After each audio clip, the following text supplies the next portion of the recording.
This is the story of the Bulgarian National Revival. A journey through the history, the ways of building and architecture, stepping inside the homes of the people, touching the fabric of their clothing and the symbols passed down through generations. This period is not only the past, it is the foundation upon which we are built. The Bulgarian National Revival is a period of awakening, cultural revolution and armed resistance, which culminates in the restoration of the Bulgarian state after nearly 5 centuries of Ottoman rule. At the end of the 17th and throughout the 18th century, the Ottoman Empire begins to lose its power. A series of military defeats, growing corruption and internal instability weaken the central authority.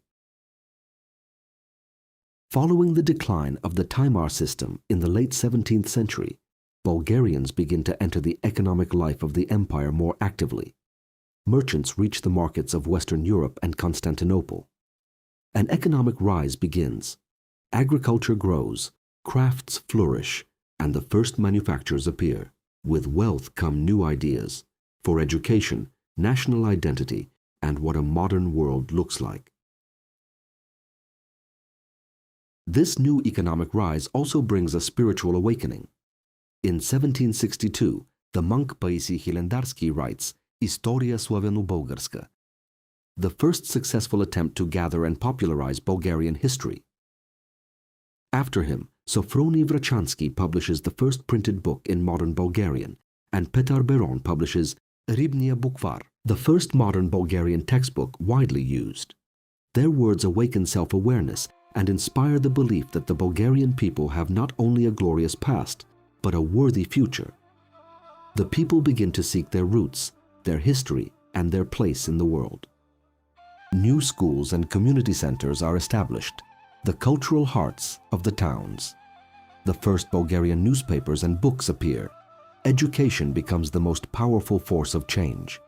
By the middle of the 19th century, it becomes clear that enlightenment and culture alone will not bring political change.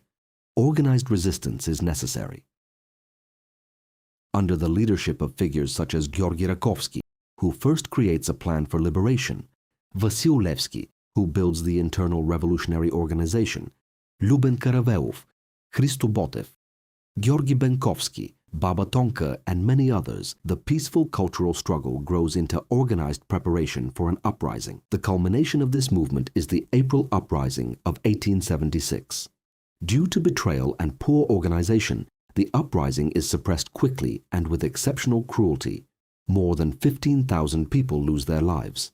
Despite its failure, it fulfills its purpose and draws international attention. Western journalists document the massacres on the pages of the European press. The reaction among European societies is strong, especially in Russia and Great Britain. In 1877, Russia declares war on the Ottoman Empire. After 10 months of military operations, on the 3rd of March 1878, the Treaty of San Stefano is signed, and on the 13th of July, Bulgaria receives official recognition from the great powers in Berlin. Bulgarians once again have their own state. During this period, various types of traditional houses are found. Their appearance and architecture depend on the climate, the terrain, and the way of life in each region. Here we will look at the mountain house, a dwelling adapted to the steep terrain and harsh climate. The foundations of the house are dug into the ground and built from large stones. They provide stability to the entire structure and form a ground floor used as a storage area.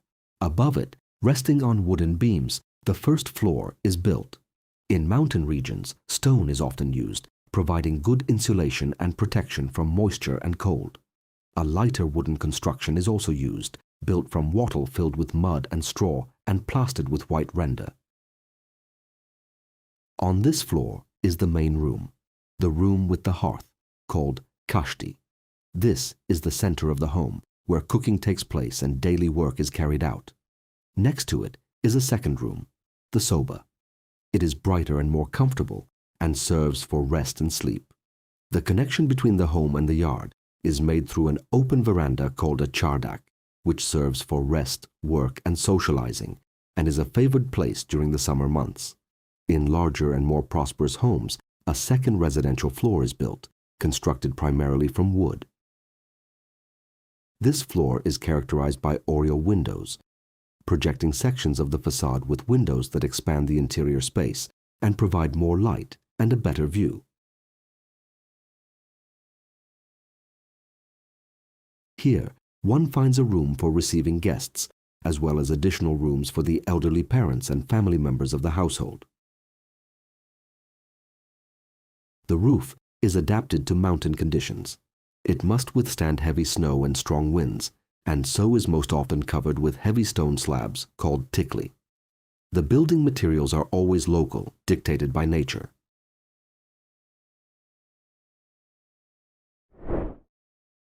The main room in the traditional Bulgarian home is the one with the fireplace. It is called kashti and is the center of everyday life. Here, the family's food is prepared and various household activities take place. The room is the place for conversation, stories, and the passing of traditions from generation to generation.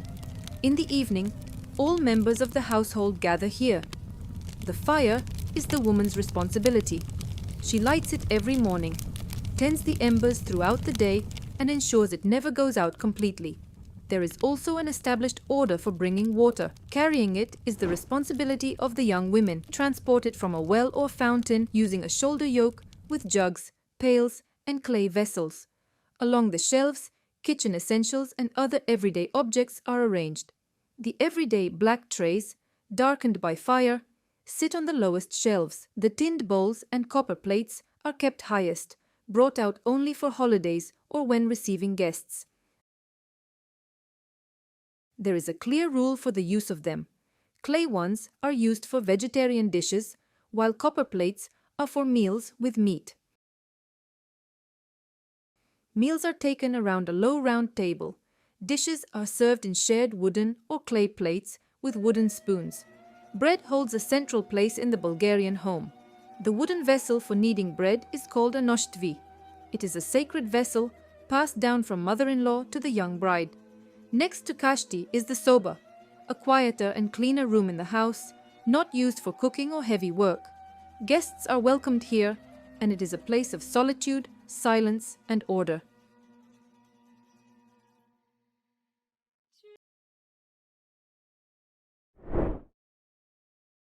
Bulgarian folk dress is distinguished by great variety. Across the country, many different types of clothing are found. Here, we will focus on the dress from the Kustendil region. The foundation of the women's dress is a long white cotton shirt with lace along the edges of the sleeves. Over it is worn saya, a long open-fronted garment made of wool or cotton. Its decoration is concentrated around the chest opening and the sleeves consisting of multicolored trimmings, braiding, colorful embroidery, and rows of needlework. Over the saya, a belt is tied, and on top an apron is worn, everyday or festive, often the most richly decorated element of the outfit. The headscarf is an essential element of women's dress in the traditional Bulgarian home. Unmarried girls usually go bareheaded, while married women are obliged to cover their hair. Stockings are an inseparable part of Bulgarian traditional dress. Most often made from wool, they come not only in white, but also in patterned designs, with geometric or floral ornaments that vary by region. On the feet are worn tsirvuli, traditional shoes without a sole, sewn from pig or cattle hide with long leather laces, characteristic of the Balkan Peninsula. Traditional folk dress is complemented by jewelry, which is not only a decorative element, but also an expression of age, family, and social status, and a mark of regional and national belonging. Pafti are a metal ornament used to fasten the women's belt. They consist of two symmetrical metal plates joined at the front.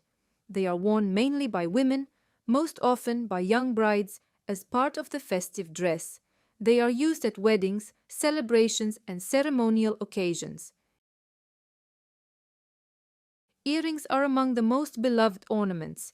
They are crafted in a great variety of forms with diverse and elaborate decorations.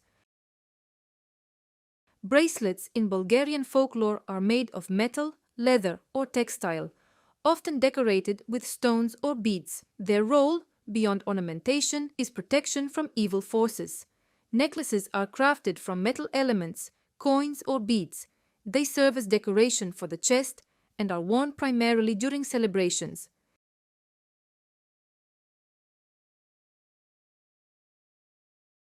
The foundation of men's dress is also a white cotton shirt decorated with embroidery along the sleeves and chest. The most characteristic element is the poturi, wide trousers, voluminous in the upper part and fitted along the legs. It was believed that the amount of fabric in the poturi reflected a man's wealth. The belt is a long and wide woolen cloth, most often in red, which cinches the waist and provides protection. In it are carried the coin purse as well as weapons such as a knife or pistol. Over the shirt is worn a vest made of leather or wool decorated with braiding. The outfit is completed by a kalpak of sheepskin, which indicates the age and social status of the man. On the lower legs are worn navusha, wound woolen or cotton cloth tightened with laces. The footwear is also tsirvuli. Bulgarian embroidery, called shevica, is not merely decoration, but a visual language through which generations have passed on knowledge, beliefs, and messages. The choice of where it is placed is not accidental. Embroidery is worked on the most vulnerable places, around the neck, the chest, and the edges of the sleeves. These are the most exposed, the weakest points through which harmful or malevolent forces were believed to enter. The kanatica symbolizes infinity, good fortune, and eternal life. It is one of the most ancient and widely spread symbols in the world, preserved unchanged from deep antiquity to the present day across different peoples and religions. It is used as an amulet for protection against evil forces and negative influences. The kanatica is commonly found on everyday objects and textiles, things a person can easily carry with them. In Bulgarian tradition, the kanatica is connected to family and lineage. At its foundation are two mirrored triangles, symbolizing the masculine and feminine principles. When they touch at their tips, the form is called engagement, interwoven with one another, forming a diamond wedding. The addition of two small side triangles depicts the arrival of a new generation and is called family. The next step is lineage, when two more small triangles are added. This symbol embodies the growing family and the fulfillment of its mission on earth, the continuation of the lineage. The expansion of the lineage reaches its highest point with the great kanatica. This element symbolizes the lineage that has grown into a unified whole at a higher level, a nation. The elbatica is one of the most ancient geometric symbols in human history, representing harmony and unity. It is composed of a cross upon which a second cross is laid diagonally, joining at a single stable center that holds them in balance and synchrony. Like a compass of the world, it points to the four cardinal directions, as well as the four seasons, spring, summer, autumn, and winter, and the four elements, earth, water, air, and fire. The diagonal lines represent the transitional states between them, the equinoxes and solstices. The elbatica was considered a powerful protective symbol, an amulet against illness, the evil eye, and malevolent forces. The tree of life symbolizes the connection between generations and the continuity of the lineage. In Bulgarian tradition, it is most often depicted as a tree or flower, on whose branches birds are perched. The symbol has three parts. The roots represent the past and the ancestors, the foundation from which the lineage draws its strength. The trunk, the present, the earthly world in which we live, and the bond between generations. The crown, the reach toward the heavens, the future, and the spiritual.